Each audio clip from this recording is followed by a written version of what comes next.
Hi, இன்னைக்கு விஜி கிச்சனில் பார்க்க போகிறது சன்னா மசாலா. அதுக்கு வந்து 50 கிராம்ஸ் சன்னா முதல் நாள் நைட்டு ஊற வச்சு காலையில் அவிச்சு எடுத்து வச்சுருக்கேன். ஒரு வெங்காயம், 2 தக்காளி பழம், கருவேப்பிலை, பச்சை மிளகா, அரைக்கிறதுக்கு வந்து இஞ்சி, ஒரு 4-5 பல்லு பூண்டு, கரம் மசாலாவுக்கு வந்து பட்டை, லவங்கம், ஒரு சின்ன பீஸ் வந்து கல்பாசி, ரொம்ப இல்லை, ரொம்ப கம்மியாக. இது 3 தான் நம்ம அரைக்க போகிறோம். இதுக்கப்புறம் மிளகாத்தூள், உப்பெல்லாம் நம்ம ஆட் பண்ணிக்கலாம். எண்ணெய் சூடாயிடுச்சு. 4 குழிக்கரண்டி எண்ணெய் ஊற்றிருக்கேன். எண்ணெய் சூடானோன்னு இலை, ஒரே ஒரு ஏலக்காய், ஒரே ஒரு கிராம்பு போட்டுருக்கேன்.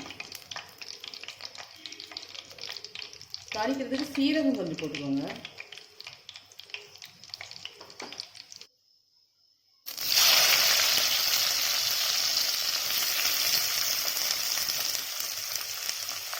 வெங்காயம், பச்சை மிளகாய், கருவேப்பிலை போட்டு வதக்கலாம். கூட கொஞ்சம் உப்பு போட்டுக்கலாம். வெங்காயம் நல்லா வதங்கிடுச்சு.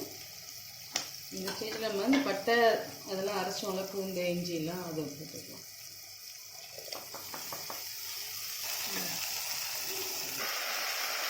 இஞ்சி பூண்டு நல்லா வதங்கிடுச்சு.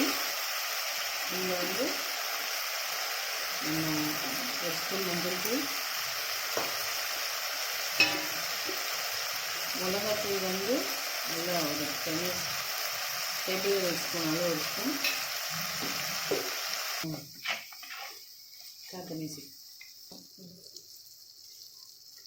மிளகாத்தூள், மல்லித்தூள்லாம் போட்டு அது நல்லா எண்ணெய்லாம் நல்லா பிரிஞ்சிடுச்சு. இதுக்கப்புறம் இந்த தக்காளி போடணும். இதுவும் நல்லா வதங்கணும்.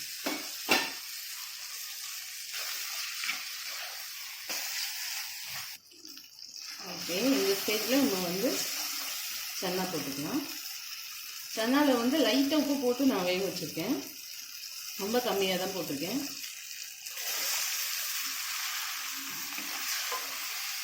போட்டு நல்லா ஒரு புரட்டிடுங்க.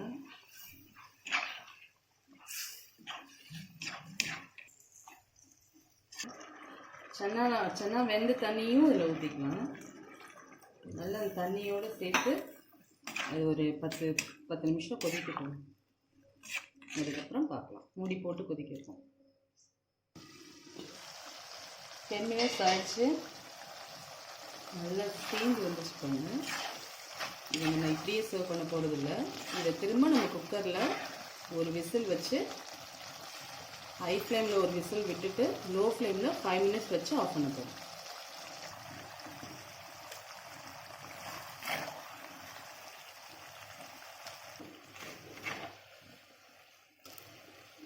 குக்கரில் ட்ரான்ஸ்ஃபர் பண்ணியாச்சு.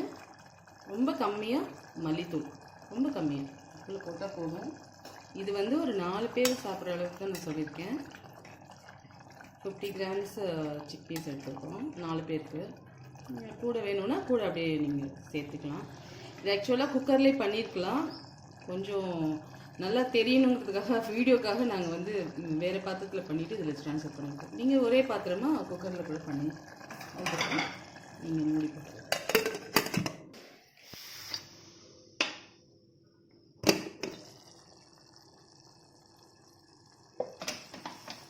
சூப்பராக ரெடி ஆகிடுச்சுங்க நம்மளோட சன்னா மசாலா.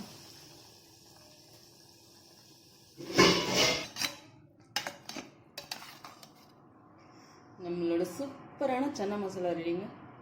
இது வந்து நீங்கள் பூரியோடு சாப்பிட்லாம், சப்பாத்தியோடு சாப்பிட்லாம், உங்கள் இஷ்டம்தான், எதோட வேணாலும் சாப்பிட்லாம்.